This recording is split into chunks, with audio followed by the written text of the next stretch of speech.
بسم اللہ الرحمن الرحیم۔ آج الحمدللہ ہماری تلاوت کا آغاز تیسرے پارے کے دوسرے آدھے سے ہوا ہے۔ ان الذین یکفرون بآیات اللہ ویقتلون النبیین بغیر حق، یہودیوں کا تذکرہ ہے۔ آیات قرآنی کے منکر ہیں، انبیاء علیہ السلام کے بھی قاتل ہیں، مذہبی رہنماؤں کو بھی قتل کیا کرتے ہیں۔ ان کی مذمت اور ان کے اعمال کے ضائع ہونے کا تذکرہ ہے کہ جو کچھ ان کے نیک اعمال ہیں ان کی ان بری عادتوں کی وجہ سے سب ضائع ہیں۔ اتنے بڑے بڑے جرائم کے بعد بھی یہودیوں کو بڑا اطمینان تھا اور کہا کرتے تھے کہ ہمیں جہنم میں نہیں جانا پڑے گا، اگر ہم جہنم میں گئے بھی تو تھوڑے دنوں کے لیے جائیں گے۔ اتنے بڑے جرائم کے باوجود بھی اپنے اوپر بڑا اعتماد تھا۔ اگلی آیتوں میں اللہ تعالیٰ فرما رہے ہیں کہ عزت ذلت کا فیصلہ اللہ ہی کے قبضے میں ہے۔ اللہ تعالیٰ جس کو چاہتے ہیں عزتیں عطا فرماتے ہیں اور جس کو چاہتے ہیں رسوائی اور ذلت میں ڈال دیتے ہیں۔ آگے اللہ تعالیٰ کی طرف سے حکم ہے مسلمانوں کو کہ کافروں کے ساتھ دلی اور گہری دوستیاں مت لگاؤ۔ معاملات کی حد تک اور ان کے شر سے بچنے کے لیے کسی حد تک دوستی کی گنجائش ہے، لیکن دلی گہری دوستیاں لگانا، ان سے دوستیوں کو گاڑنا اور پھر رشتہ داریوں کو بنانا، اس کی شرعاً بالکل اجازت نہیں ہے۔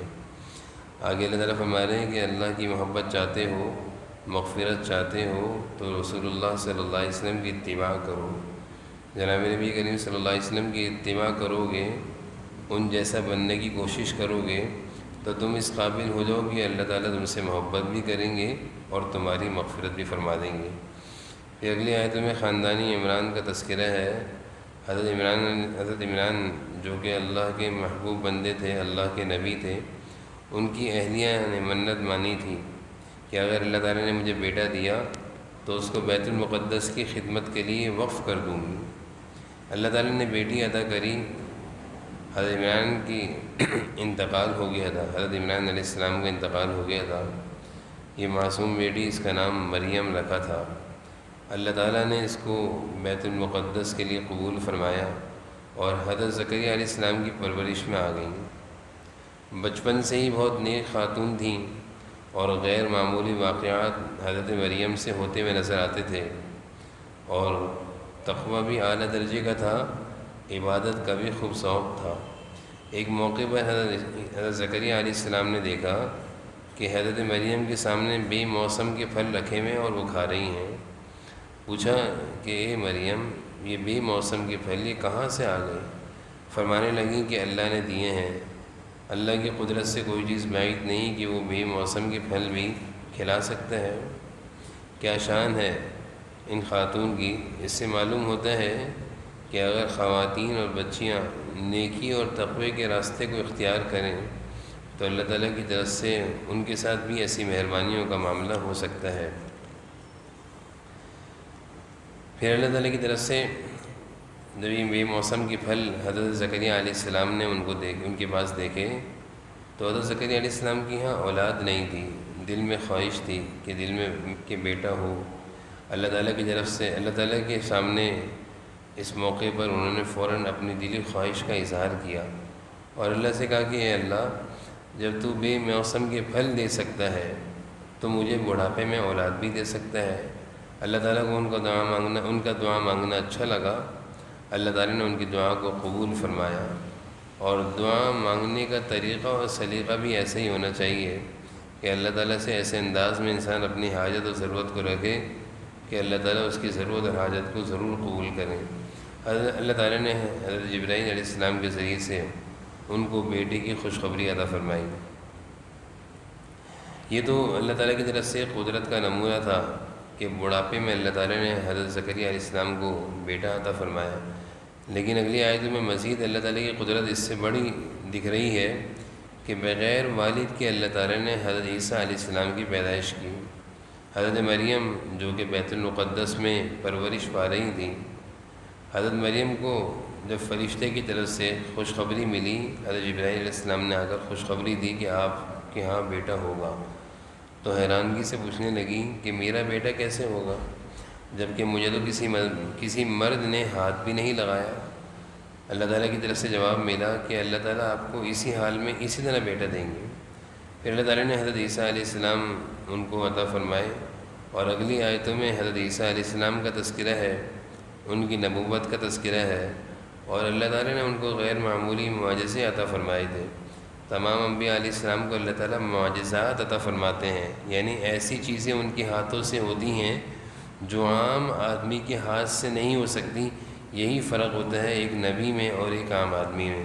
چنانچہ حضرت عیسیٰ علیہ السلام کو اللہ تعالیٰ نے جو معجزہ عطا فرمایا تھا وہ یہ تھا کہ وہ مٹی سے پرندے بنا کر فضاؤں میں، ہواؤں میں اڑا دیا کرتے تھے، زندہ کر کے وہ پرندے اڑا کرتے تھے۔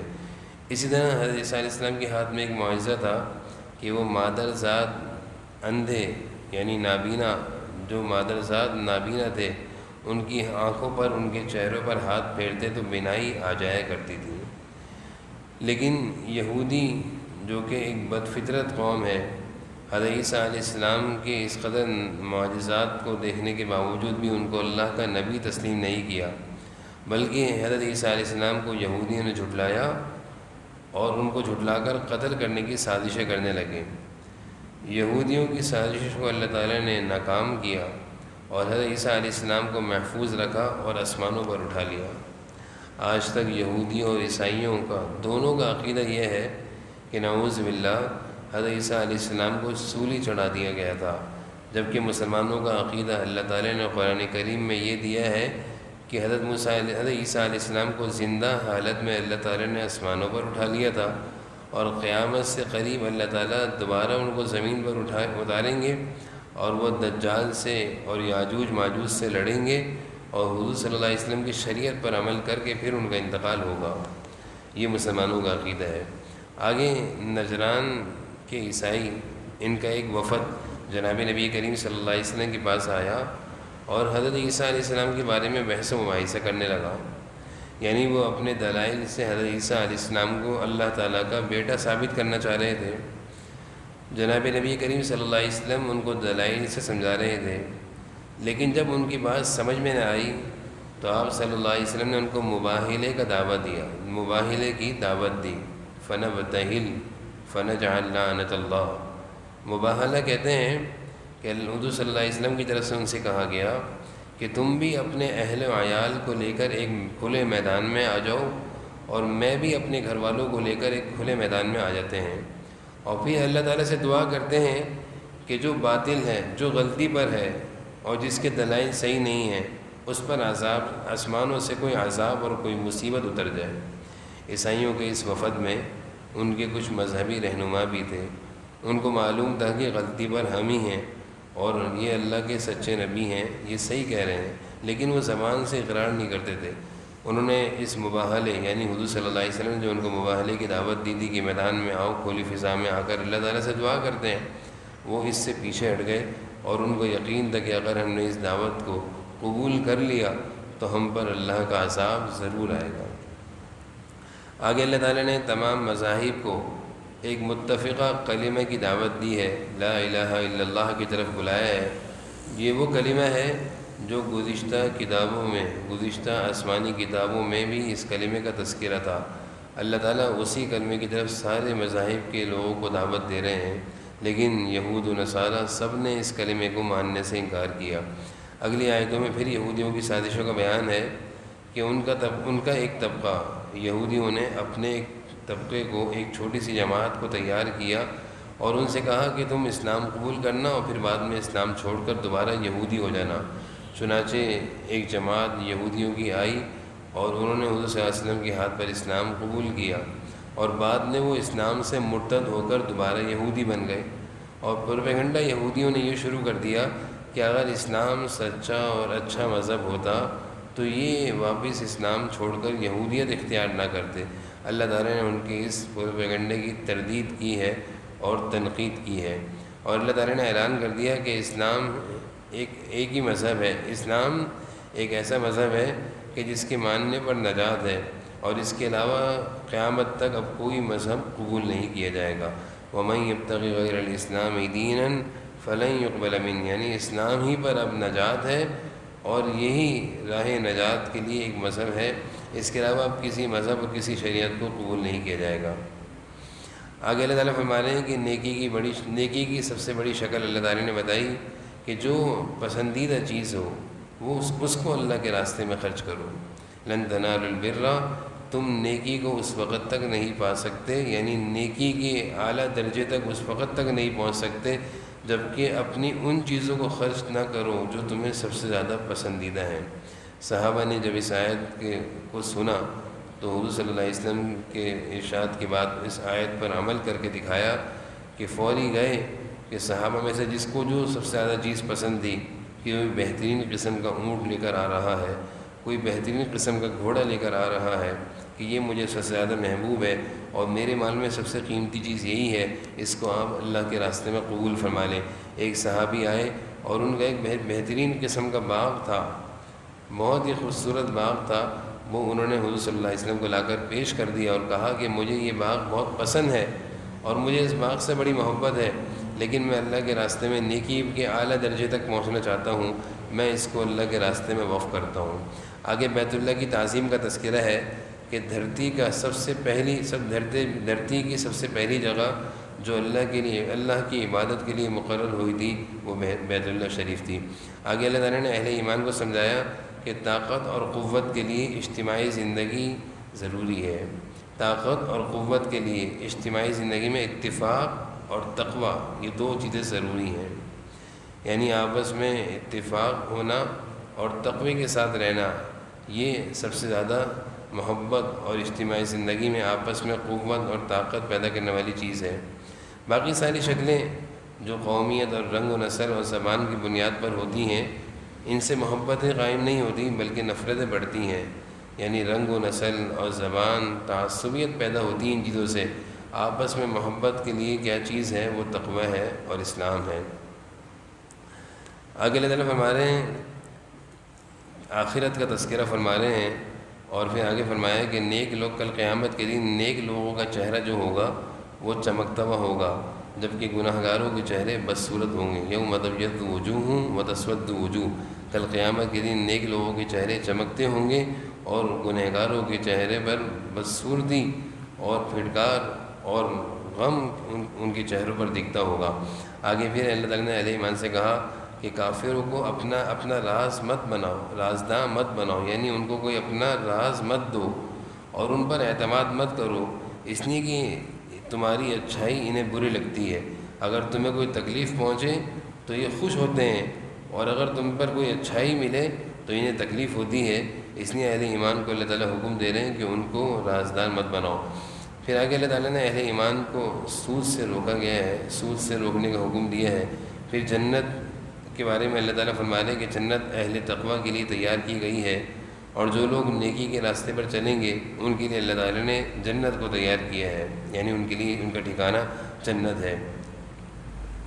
پھر آگے اللہ تعالیٰ اہل تقوی کی خوبیوں کا تذکرہ فرما رہے ہیں کہ نیک لوگ وہ ہیں جو ہر حال میں خرچ کرتے ہیں اور اگر غصہ آ جائے کسی بات پر تو پی جاتے ہیں، اور جس پر غصہ آتا ہے اس کو معاف بھی کر دیتے ہیں اور اس کے ساتھ احسان بھی کرتے ہیں، اور اگر کوئی گناہ ہو جائے تو فوراً توبہ کر لیتے ہیں، گناہ پر اصرار نہیں کرتے، یعنی ڈٹے نہیں رہتے۔ آگے اہل ایمان کو تسلی ہے کہ تم غم نہ کرو اور مایوس نہ ہو، غلبہ اور کامیابی تمہارے ساتھ ہی ہے، فتح اور کامیابی اللہ تعالیٰ تمہیں ہی دیں گی، بس شرط یہ ہے کہ اپنے ایمان میں کمال پیدا کرو، اپنے ایمان میں کمال پیدا کرو۔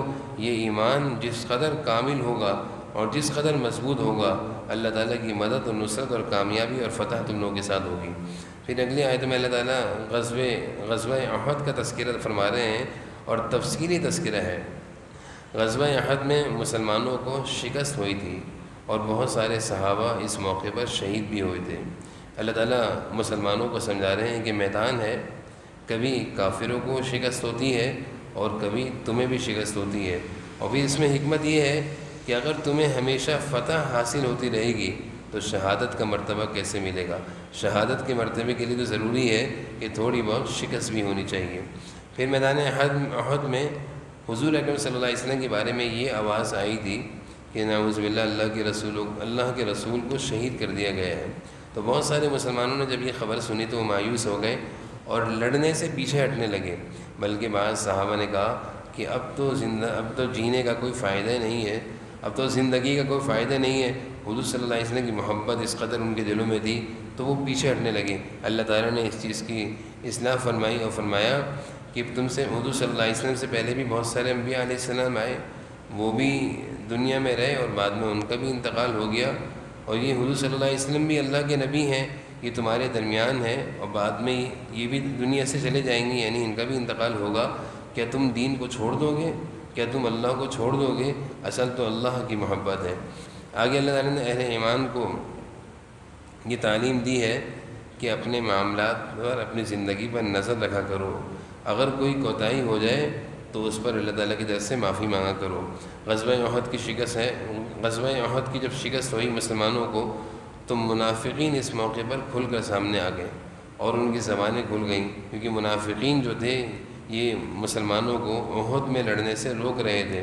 اللہ تعالیٰ نے منافقین کی مذمت بیان فرمائی ہے اور فرمایا ہے کہ جو لوگ موت سے بھاگتے ہیں، سمجھتے ہیں کہ میدانوں میں موت آتی ہے، نہیں، ایسا نہیں ہے، بلکہ گھروں میں بھی موت آ سکتی ہے، چلتے پھرتے بھی موت آ سکتی ہے۔ پھر آگے اللہ تعالیٰ فرما رہے ہیں کہ جو لوگ اللہ کے راستے میں شہید ہوئے ہیں ان کو مردہ مت کہو، بلکہ وہ زندہ ہیں اور ان کو اللہ تعالیٰ کی طرف سے روزی بھی دی جاتی ہے۔ مزید اللہ تعالیٰ کی طرف سے ایک اور غزوے کا تذکرہ ہے کہ جب غزوہ احد ختم ہو گیا اور صحابہ کی جماعت واپس مدینہ کی طرف لوٹ رہی تھی اور بہت سارے صحابہ اس موقع پر زخمی تھے، جناب نبی کریم صلی اللہ علیہ وسلم کے جسم مبارک پر بھی زخم آئے تھے، کافروں نے پھر دوبارہ پلٹ کر حملہ کرنا چاہا اور یہ چاہا کہ مسلمانوں کو صفحہ ہستی سے ختم ہی کر دیا جائے۔ چنانچہ وہ اس حملے کے لیے مسلمانوں کی طرف جب آگے بڑھے اور صحابہ کی جماعت کو جب اس حملے کی اطلاع ملی تو وہ اسی زخموں کی حالت میں دوبارہ لڑنے کے لیے دوڑے اور کافروں کی طرف پھر بڑھے، جس سے کافروں کے دل میں اللہ تعالیٰ نے رعب ڈال دیا اور کافر پلٹ کر بھاگ گئے۔ اللہ تعالیٰ کو صحابہ کا یہ عمل بہت پسند آیا کہ زخمی ہیں، تکلیف میں ہیں، پھر بھی مسلمان ہمت نہیں ہارے، بلکہ کافروں سے لڑنے کے لیے دوبارہ تیار ہو گئے۔ پھر ان لوگوں کا تذکرہ ہے جو مسلمانوں کو کافروں کی طاقت سے ڈراتے ہیں۔ بہت سارے لوگ ایسے ہوتے ہیں جو مسلمانوں کو کافروں کے ہتھیار سے ڈراتے ہیں کہ وہ بڑے طاقتور ہیں۔ اللہ تعالیٰ فرما رہے ہیں کہ یہ شیطان ہے، شیطان تمہیں ان لوگوں کی طرف سے ڈراتا ہے۔ پھر اللہ تعالیٰ نے فرمایا اہل اسلام سے کہ اللہ پر بھروسہ کرو اور اللہ پر بھروسہ کر کے لڑو۔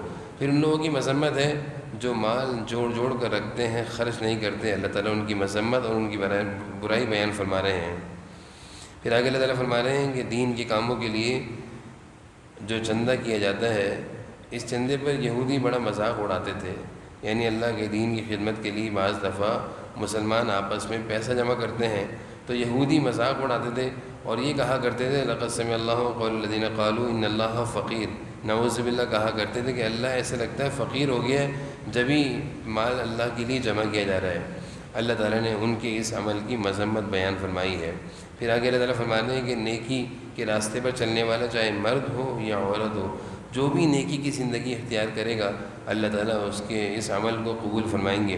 آگے اللہ تعالیٰ نے اہل ایمان کو تنبیہ کی ہے کہ کافروں کی ظاہری ترقی پر رشک نہ کرو، یعنی ان کے ظاہری کھانے پینے پہننے اوڑھنے کو دیکھ کر حیرانگی اور رشک مت کرو، اس لیے کہ یہ تو دنیا کی زندگی ہے، چند روزہ زندگی ہے، اصل آخرت کی زندگی ہے، اور جو وہاں کی نعمتیں ہیں دنیا کی نعمت اس کا مقابلہ نہیں کر سکتی۔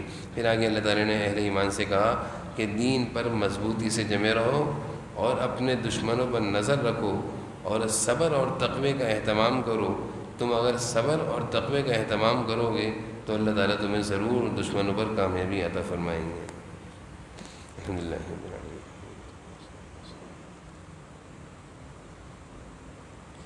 اللہم صلی اللہ علیہ وسلم۔